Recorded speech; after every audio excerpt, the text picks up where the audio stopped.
청춘의 꽃이라 불리던 얼굴에 그 노란 염증, 여드름. 요즘 아이들은 얼굴이 그 여드름 있는 그런 청소년들은 볼 수 없는데 예전에는 그 여드름이 상당히 많이 있었죠. 저도 얼굴에 여드름이 아주 심했습니다. 누군가 얼굴에 여드름이 나오면 애인이 나타날 징조다라고 해서 그래? 라고 하면서 여드름을 건드렸죠. 이왕이면 퀸카가 나타나라 라고 하면서 말이죠. 여드름이 커지면 커질수록 퀸카가 나타날 것이라고 그렇게 이렇게 만지작거렸던 것입니다. 그런데 때 묻은 손으로 여드름을 주물럭거렸으니 어떻게 되겠습니까? 아예 여드름이 사탕만하게 부풀어올라 꽃이 피고 말았습니다.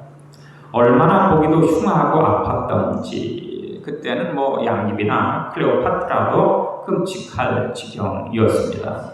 그랬더니 어른들이 하는 말, 긁어 부수이라더니 라고 하시는 겁니다. 여드름은 만지작거리면 점점점 더 커지고 흉해집니다. 그냥 늘 아침 저녁으로 청결 상태를 유지하는 게 제일 좋습니다. 인생의 문제도 그렇지 않습니까? 문제를 끌어안고 만지작거리면 거질수록 문제는 점점 꼬이고 커져갈 뿐입니다. 예배와 말씀과 기도로 씻어내는 것이 가장 지혜로운 방법이기 때문이죠. 그래서 오늘 말씀 제목은 한밤중에 부르는 희망의 노래입니다. 고난 중에 문제를 키우는 이가 있는가 하면 고난 중에 노래와 찬송으로 문제를 녹이는 사람도 있습니다. 진실한 크리스찬은 바로 진실된 그리스도인, 그를 향한 별명, 이름이 있다면 한밤중, 환란의 한밤중에 희망을 노래하는 사람들일 것이죠. 지금은 이미 은퇴한 아프리카 짐바브웨 출신 닉 토라이스란 PhD 골프 선수, 그는 슬럼프가 없는 선수로 아주 유명했습니다. 누군가 그에게 그 비결을 물었습니다. 그러자 그가 대답을 하죠. 어릴 적 아버지께서는 어려움이 있을 땐 휘파람을 불라 라고 말씀을 하셨지요. 해서전 게임이 풀리지 않을 땐 휘파람으로 즐거운 노래를 부른답니다 라고 대답을 했습니다. 원망의 사람은 어디서나 언제나 늘 원망을 일삼게 되죠. 하지만 감사의 사람은 언제나 어디서나 감사할 줄 압니다. 모든 사람이 인생의 밤을 한탄하는 그 시간, 믿음의 사람들은 그 한밤중에 희망의 노래를 부릅니다. 17세기 30년간 유럽을 초토화시킨 일명 30년 전쟁이 있었습니다. 얼핏 그때는 모든 사람들이 절망하면서 낙심에 빠져서 살았을 것 같은데, 그런데 놀랍게도 그 무서운 전쟁의 소용돌이 속에서 가장 많은 노래가 작곡되고 불려졌다라고 하는 그런 통계가 나와 있습니다. 한켄 나우라는 음악가, 그 당시 노래들을 수집해 보니까 무려 32,000곡의 주옥 같은 노래들이 있더라라고 그가 발표를 하였습니다. 후에 웨첼이라고 하는 음악가가 다시 그 당시의 노래를 수집했더니 55,000곡이 되더라라고 하는 거였습니다. 30년 전쟁 동안 오히려 평안할 때 부르지 못했던 노래와 찬송이 쏟아져 나온 것입니다. 이것은 무엇을 말하는 것일까요? 진실한 크리스찬들은 고난 중에 노래하고 환난 중에 찬송한다라고 하는 것. 깊은 밤일수록 희망을 노래하는 사람들, 역설적이지 않습니까? 이처럼 어울릴 수 없는 양극단의 조화 속에서 우리는 신앙의 참맛을 느낄 수가 있습니다. 사실 우리 기독교는 노래로 시작해 노래로 마무리했습니다. 베들레헴 말 위에서 시작된 천군 천사들의 찬송과 목자들의 노래, 그것은 요한계시록 대합창으로 마무리를 하고 있지 않습니까? 우린 생일날에 노래하지만 장례식에서도 노래를 합니다. 신앙엔 빛 안에 기쁜 찬송이 있고 어둠 속에 신금을 울리는 애절한 찬송이 있습니다. 신앙인, 그는 바로 한밤중에도 희망을 노래하는 사람, 그가 바로 신앙인 아니겠습니까? 외로움에 지칠 때 주님이여 이 손을 꼭 잡고 가소서, 약하고 피곤한 이 몸을 엮고 문득문득 힘이 빠지고 낙심될 때 나의 등 뒤에서 나를 보시는 주였습니다. 은혜의 동산에서 불렀던 내가 원하는 한 가지 주님의 기쁨이 되는 것, 이 모두가 바로 한밤중에 불렀던 희망의 노래 아니겠습니까? 이 세상에서 고통을 당하지 않는 사람 한 사람도 없습니다. 그런데 나만이 고통을 당한다라고 여길 때가 많이 있습니다. 다른 사람들은 전혀 고통을 당하지 않는데 나만이 고통을 당하는구나. 그러면 여기에 고통의 그 무게가 훨씬 더 가중이 되어지는 것입니다. 고통이 더욱더 무겁게 느껴진다라고 하는 사실이죠. 세상 사람들이 모두 고난의 밤이라고 걱정하고 염려할 때 오히려 우리는 희망의 노래를 부르면서 주 안에서 미래를 만들어가는 사람들, 그들이 바로 크리스찬 우리들 아니겠습니까? 갑자기 건강이 나빠서 불안하시지 않습니까? 직장 때문에 염려가 되지는 않고요. 사업이 막혀 가슴 태우고 있지는 않습니까? 남편과 아내 문제로 가슴이 멍들진 않았는지 모르겠습니다. 자식 문제로 머리를 붙잡고 눈물 흘리지는 않는지 또한 모르겠습니다. 가족 간의 종교적 갈등으로 고민하고 있는 것은 아닌지도 모르죠. 주변 여건과 환경으로 환멸과 불만이 느껴지는 것 아닙니까?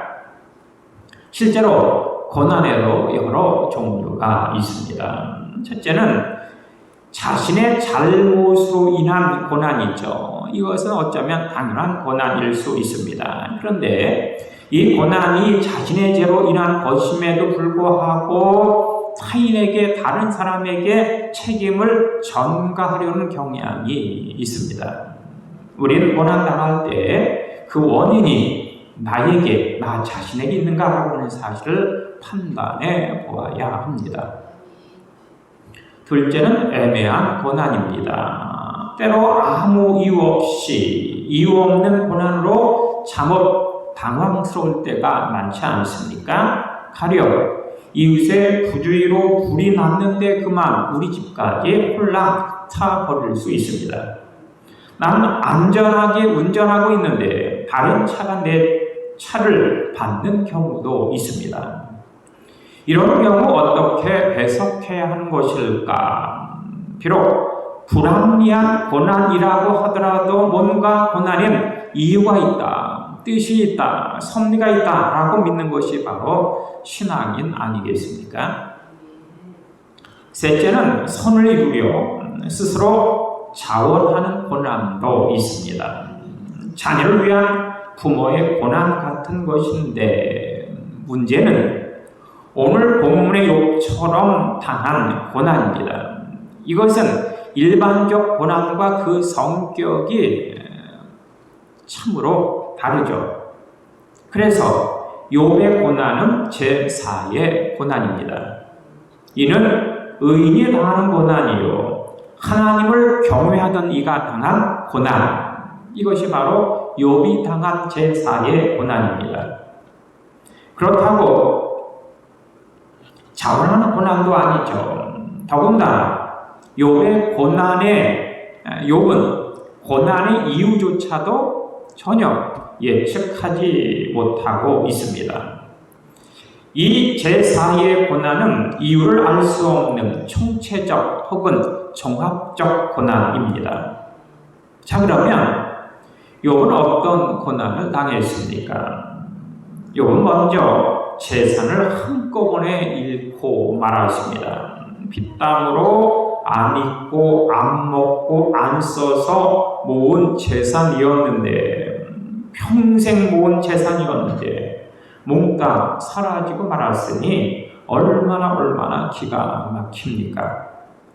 큰 부자가 하루아침에 거지가 되고 말았습니다.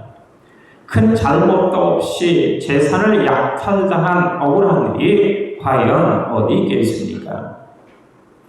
또한 욥은 재산만 다 잃어버릴 것이 아니라 자식이 모두 죽고 말았습니다. 재물이 아무리 귀하고 귀해도 자식만 할까요? 그것도 10남매 모두가 한꺼번에 집이 무너져 몽땅 다 죽고 말았습니다. 세상에 또 이런 고통과 고난이 어디 있겠습니까? 부모가 당하는 그 어떤 고통보다도 뼈 아픈 것, 바로 자식으로 인한 고통, 우리가 그것을 알고 있지 않습니까? 또한 이 욥 사랑하는 아내, 친구들이 욥을 저주하고 떠나버렸습니다. 욥이 부자일 때는 그렇게 자상하고 사랑스럽고 혹은 옆에서 그렇게 알랑거리던 많은 이들이 한꺼번에 다 떠나버리고 말았습니다. 여러분, 가까운 이들부터 오해받는 고통을 경험해 보셨습니까?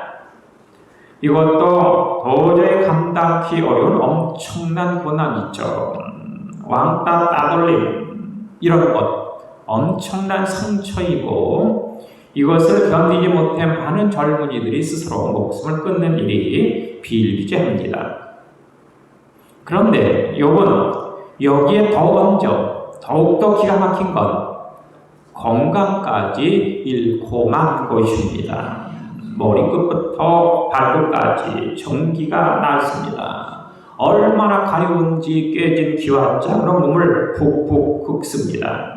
잿더미에 비굴면서 그 모든 그 고름을 다 뽑아내려고 그렇게 몸부림을 칩니다. 너무나도 처참하고 참담한 모습이 아닐 수 없습니다. 바로 이런 상황에서도 욥은 고난의 이유, 왜 내가 고난을 당해야 하는지, 왜 이 고통이 나에게 찾아왔는지 그 의미를 알 수 없었습니다. 그러니 더욱더 괴로울 수밖에 없지 않겠습니까? 어머니, 왜 나를 하셨나요? 왜 내게 젖을 먹이셨나요? 자기 생을 한탄합니다. 그때 이 모습을 지켜보던 친구가 있었는데 그 친구가 바로 엘리후라고 하는 친구였습니다. 이 엘리후 친구가 참다 못해 끼어들었는데 그것이 바로 오늘 본문의 말씀입니다. 본문에서 엘리후가 파악한 아주 기중한 사실이 있습니다. 그건 이 고난의 밤을 주신 분이 그 누구도 아닌 하나님이시다라고 하는 것. 누가 고난을 좋아하겠습니까? 누가 고난 당하고 싶었겠습니까? 그런데 때로는 하나님께서 사랑하는 자녀들에게 고난을 주신다라고 하는 사실, 사랑하고 성숙시키는, 성장시키는 통로로 고난을 활용한다라고 하는 사실. 꽃은 피우기에 어두운 밤이 필요하지 않습니까? 탐스러운 봉우리가 입 벌려 피려고 어두운 밤에 찬 이슬을 머금고 준비하지 않으면 안 되는 것입니다. 밤이 없다면 꽃은 피지 못합니다. 이렇듯 인생도 역시 마찬가지 아니겠습니까? 인생의 밤에 우리는 꽃 피울 준비를 하는 것입니다. 만약에 고난과 고통이 없다면 인생의 꽃은 피지 못하고 신앙의 열매는 맺을 수 없습니다. 테니슨이라고 하는 시인, 용광로라고 하는 시에서 신앙과 인격은 용광로 속에 쇠붙이다 이렇게 은유적으로 표현하고 있습니다. 쇠붙이는 용광로 속에서 알맞게 달구어져야 하는 것입니다. 그래야 원하는 형태로 때려서 모양을 만들 수 있습니다. 원하는 모양이 안 된다면 다시금 용광로 속에 들어가야죠. 그리고 다시 두들겨 원하는 형태로 기어이 만들어내고야 합니다. 우리가 성경을 봅니다. 그런데 성경의 인물 중 인생의 어두운 밤을 통과하지 않으니 한 사람도 없습니다. 교회 안에서도 성숙된 신앙인들은 대개가 고난과 역경의 밤을 통과한 이들 아닙니까? 인간은 밤을 통과해야만 하는 고약한 기질이 있는 모양입니다. 이는 마치 최강석이 용광로 속에 들어가야만 순금이 되는 그러한 이치와 똑같습니다. 그래서 하나님께서는 밤을 중요시 하시는 것입니다. 그래서 하나님은 그를 아무리 사랑한다라고 하더라도, 기중이 여긴다라고 하더라도, 너무너무 그를 아낀다고 하더라도 고난의 용광로 속에 던져넣기를 주저하지 않으시는 것입니다. 오히려 사랑하는 사람일수록 더욱더 그렇습니다. 하나님은 우리를 쓰임받는 존재로 만들기 위해 밤이라고 하는 캄캄한 어둠이라고 하는 용광로를 사용하시는 것입니다. 광부가 불순물이 잔뜩 섞여있는 최강석을 용광로 속에 주저없이 집어 던지듯이 말이죠. 그렇다면 광부는 왜 최강석을 용광로 속에 주저없이 집어 던지는 것일까? 이 광부의 관심, 불순물이 아니라 잠시 후에 흘러내릴 순금에 있기 때문 아닙니까? 하나님께서도 역시 마찬가지라고 하는 것입니다. 하나님의 관심은 욥의 고난이 아니라 욥의 성숙이었습니다. 욥의 고통이 아니라 욥의 성장이었고, 욥이 세상에 만족한 것이 아니라 천지만물 창조주신 하나님을 더욱더 사랑하시는 것, 그것이었기 때문이죠. 그런데 욥의 사건을 통해 엘리후가 말하는 하나님의 독특한 성품은 밤을 주시는 데서 끝나지 않습니다. 오히려 그 밤중에 노래하게 하시는 것입니다. 그것도 희망의 노래를. 고난만 허락하는 잔인한 하나님이 아니시란 말이죠. 바로 여기에 고난과 시련 중에도 기도와 찬양을 할 수 있는 근거가 있는 것입니다. 밤중에, 한밤중에 희망과 소망을 노래하는 사람들이 얼마나 멋진 사람들입니까? 한밤중 부르는 노래, 낮에 부르는 노래와 그 차원이 다릅니다. 만물은 고요 속에 침묵하며 보이는 건 아무것도 없습니다. 칠흑 같은 어둠뿐, 그리고 나에게 남아있는 것이란 고독과 외로움이고, 하나 더 있다면 그건 처절한 실패와 눈물뿐입니다.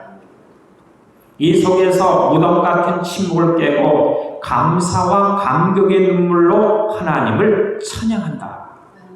이것이 바로 신앙입니다. 이것이 바로 믿음입니다. 욥이 엘리후가 발견한 하나님, 바울과 실라가 감옥 속에서 만난 하나님, 그 하나님이 바로 이 하나님이다 라고 하는 것. 근데 가끔 어떤 이들은 모처럼 교회에 예배드리러 오다 교통경찰에게 딱지를 떼었다고, 예배 후 나오다가 교회 주차장에서 차를 긁혔다고, 교회 계단에서 넘어져 다쳤다고, 교회 원사이 집에 도둑이 들었다고, 혹은 예배당에서 지갑을 잃어버렸다고, 결단하고 교회 등록했더니 갑자기 세탁기가 고장이 났다고 신랑을 버리는 이들이 있습니다. 여러분, 지금 비록 우리가 나쁜 밤을 혹시 보내고 있다라고 하더라도 하나님께서 내 곁에 계심을 믿고 절대로 낙심하지 마십시오. 믿음의 기도를 드리고 희망의 노래를 부르시기를 바랍니다. 밤중에 희망을 노래하게 하시는 하나님, 지금 제가 한밤중을 지나고 있습니다. 그러나 하나님 감사합니다. 하나님, 제가 너무 어려운 처지에 놓여 있지만 하나님 감사합니다. 이 모든 것이 합력하여 선을 이룰 줄 저는 굳게 믿습니다. 주께서 단련하신 후에 내가 정금같이 되어 나올 것입니다. 주님, 풀무가 뜨거울수록 순금이 나올 줄로 확신합니다. 현재 내가 당하는 고난을 어찌 누릴 영광과 좋게 비교할 수 있겠습니까? 어느 집사님이 관절염에 걸려 고용 간호사의 도움으로 집안에서 갇혀 지내게 되었다고 합니다. 그런데 집안에만 갇혀 지내니까 얼마나 심심한지 어느 날 그는 프라이팬에 요리를 만들게 되는데 그만 제대로 움직일 수 없어 그 요리를 다 몽땅 태워버리고 말았습니다. 그런데 그 탄 자욱이 엉켜부터 세척제로도 제대로 닦여지지를 않는 것입니다.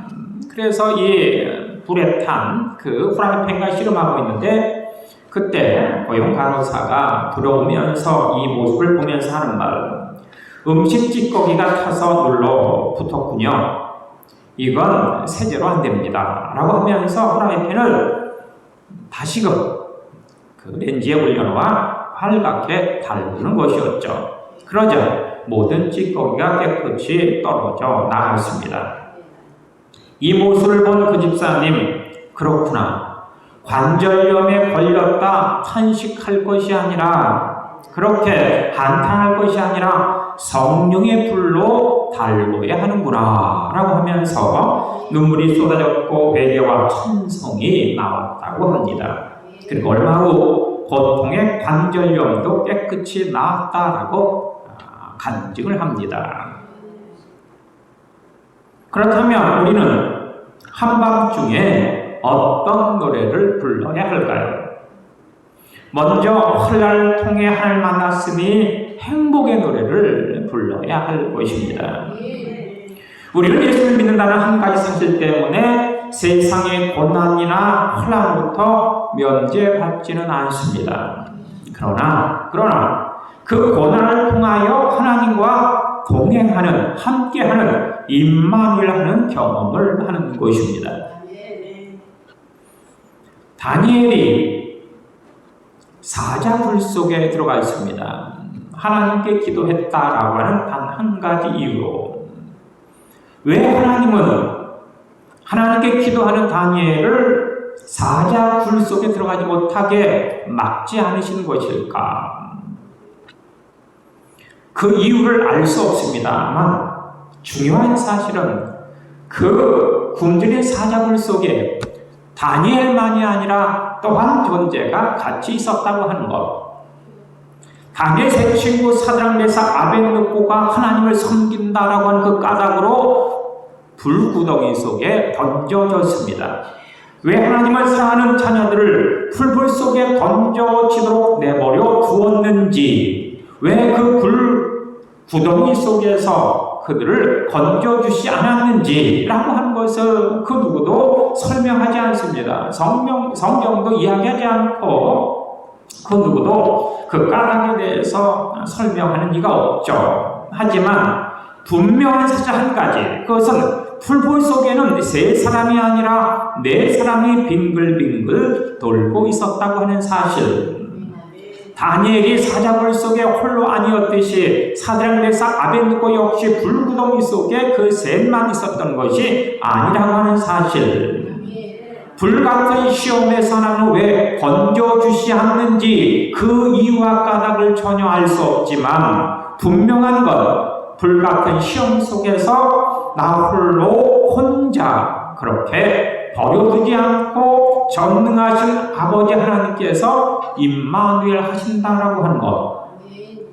능력의 아버지가 고난의 현장에 함께 하신다고 하는 것. 내가 너에게 명령한 것이 아니야. 너는 마음을 강하게 담대하여라. 두려워하지 말며 놀라지 말아라. 너희 하나님 여호와가 네가 어디로 가는지 함께 할 것이다. 주님 그렇게 약속하여 주시고 있습니다. 두 번째로 우리는 한밤중 환난 가운데서 오히려 다른 사람들을 위로하고 치료하는 희망의 노래를 불러야 합니다. 헨리 나우엔 더 원디드 힐러라고 하는 책, 상처받은 치유자라고 하는 책, 이 책에서 복음서 속에 예수님을 조목조목 들어가면서 설명을 합니다. 그러면서 예수님은 상처받은 분입니다 라는 것을 강조하고 있습니다. 예수님은 못 사람들부터 손가락질 받고 침뱉음을 받았고 제자들이 배신했고 가족들이 거절했고 십자가에서 살이 찢겨졌고 하나님께마저도 버림받는 등 커다란 상처를 입은 분이다 라는 사실을 그가 그렇게 열거하고 있습니다. 짤막한 인생을 살았던 예수 그리스도, 그분은 상처투성이의 사나이였다라는 것을 이 나우엔이 강조하고 있습니다. 그럼에도 불구하고 그분은 상처 때문에 원망, 불평, 자학하지 않았다라고 이야기하고 있습니다. 오히려 상처받은 사람들을 상처한 가슴으로 끌어안으시는 분, 온 인류의 상처를 직접 스스로 체험하시는 분, 그랬기에 온 인류의 상처를 치유하는 치유자가 되었다라고 나우엔이 이야기하고 있는 것입니다. 상처가 오히려 사명이 되고 능력이 되는 은혜. 어릴 때 몹시도 가난하게 살아오시지 않았습니까? 거기에 분명한 사명이 있습니다. 질병의 고통에 그렇게 아파하고 있지는 않습니까? 거기에 병자들을 위하여 기도하고 치유하려고 하는 사명이 있습니다. 외로움과 고독이 무엇인지를 경험하고 계십니까? 외롭고 고독한 자를 위한 위로자, 동행의 사명자인 것입니다. 세 번째로 우리가 한밤중에 부르는 노래의 주제는 고난의 밤중에 내 영혼이 맑아지는 노래를 불러야 한다라고 하는 것입니다. 우리 인생이 만사형통하고 풍요로울 땐 하나님만 생각하며 살아갈 것 같은데 전혀 그렇지 않습니다. 여러분, 꽃이 만발한 농산에서 꽃 한 송이를 꽂고 들면 노래가 절로 나오던가요? 아니죠. 하나님 없는 인생은 잘 먹고 잘 사는 풍요로운 환경 속에선 감사와 찬송이 아니라 오히려 불만, 원망, 불편, 교만, 자만, 갑질과 거듭을 피우게 되어져 있습니다. 오늘의 성공과 행복이 마치 자기가 잘나 만들어진 것으로 착각하고 자랑을 합니다. 포장된 인도인 페이브먼트를 달려갈 땐 한없이 감사로 노래하며 살아갈 것 같은데 인생은 전혀 그렇지 못합니다. 이것 봐, 내가 얼마나 위대하고 얼마나 똑똑하고 잘났는가. 그렇게 자기를 우상화하고 자기를 과시하게 바쁘게 되어져 있습니다. 허영을 부풀기 시작하는 것이죠. 교만과 거만, 자만과 갑질에 스스로 빠져들며 거들먹거리고 마는 것입니다. 헌데 아이러니하게도 환난과 고통을 경험하게 되면 인생은 진실을 깨닫게 되지 않습니까? 자기가 부서지고 자기라는 우상이 무너지고 혹독한 삶의 시련과 삶의 역경 속에서 허우적거리다 보면 별것 아닌 나의 진상을 발견하는 것입니다. 나는 피조물이구나. 흙에서 온 인생, 흙으로 돌아갈 수밖에 없지. 티끌 같은 인생인데 티끌을 붙잡고 그렇게 아둥바둥 살아왔구나 라는 사실을 깨달아 하나님만을 의지하게 됩니다. 영혼이 밝아지고 깨끗해지는 것이죠. 미국에서 흑백 차별이 극심하던 때 버스를 타더라도 앞자리는 백인들 자리, 흑인들은 앞자리가 비어 있어도 뒷자리에 서서 가야 했습니다. 몽고메리시에서 늦은 밤 공장에서 힘겹게 일하고 돌아오는 흑인 소녀가 너무너무 피곤해서 비어있는 백인 자리에 잠시 앉았다가 깜빡 잠이 들고 말았는데 이로 인해 백인들부터 큰 봉변을 당하게 됩니다. 이것을 계기로 흑인 인권 운동이 일어났는데 그 지도자가 다름 아닌 마틴 루터 킹 목사님이었습니다. 그는 폭동으로 먼저 가는 분노한 이들을 달래면서 선봉에서 흑인들을 이끌었습니다. 사랑하는 형제들이여, 하나님은 살아 계십니다. 태양이 눈에 안 보인다고 태양이 없어진 것이 아니지 않습니까? 구름 너머 태양이 존재하듯 비록 하나님이 보이지 않아도 하나님은 살아 계십니다. 나에겐 꿈이 있습니다. 미국이 위대한 하나님의 나라가 되는 꿈, 우리 흑인들이 백인들의 손을 잡고 이 나라를 섬기는 꿈이 있습니다. 나에게는 꿈이 있습니다. 나의 자식들이 피부색이 아닌 인격으로 평가받는 날이 오는 꿈이 있습니다. 나에게 꿈이 있습니다. 조지아주의 붉은 언덕에서 노예 후손과 그 주인의 후손들이 함께 뒹구는 꿈이, 나에게 꿈이 있습니다. 불의와 억압이 있는 이 땅에서 자유와 정의의 오아시스가 되는 꿈이, 나에겐 꿈이 있습니다. 나의 아이들이 피부색이 아니라 사람으로, 하나님의 자녀로, 하나님의 일부로 평가받으며 사는 꿈이 있습니다. 나에게 꿈이 있습니다. 그 꿈 안에서 흑인과 백인 아이들이 형제 자매처럼 손을 마주 잡을 수 있는 날이 올 것이라는 꿈이 있습니다. We shall overcome. 우리는 승리할 것입니다. O deep in my heart. 오, 내 마음 깊은 곳에서 I believe. 난 믿습니다. We will walk hand in hand. 우리 손에 손잡고 걸을 것입니다. We shall all be free. 우리는 자유를 누릴 것입니다. We are not afraid. 우리는 두렵지 않습니다. We are not alone. 우리는 혼자가 아닙니다. I do believe. 난 믿습니다. We shall overcome someday. 언젠가 필히 승리한다는 것을, 그렇게 되길 간절히 주의 이름으로 축원합니다. 주님 감사합니다. 우리가 진정코 꿈이 있습니다. 희망이 있습니다. 소망이 있습니다. 비록 우리가 현재 어두운 밤중을 보낸다라고 하더라도 나의 꿈, 나의 희망, 나의 소망을 안고 하나님의 나라를 향하여 뛰어가고 달려 전진한 놀라운 능력 역사 충만케 부어주시고 이끌어주시고 인도하여 주옵소서. 한밤중에도 노래할 수 있는, 한밤중에도 찬양할 수 있는, 한밤중에도 하나님의 영광을 수 있는 능력 역사가 우리 사람 모든 지역 가족 가운데 드러날 수 있도록 주여 도우시고 주여 이끄시고 주여 함께하여 주옵소서. 예수님 이름으로 기도합니다. 아멘.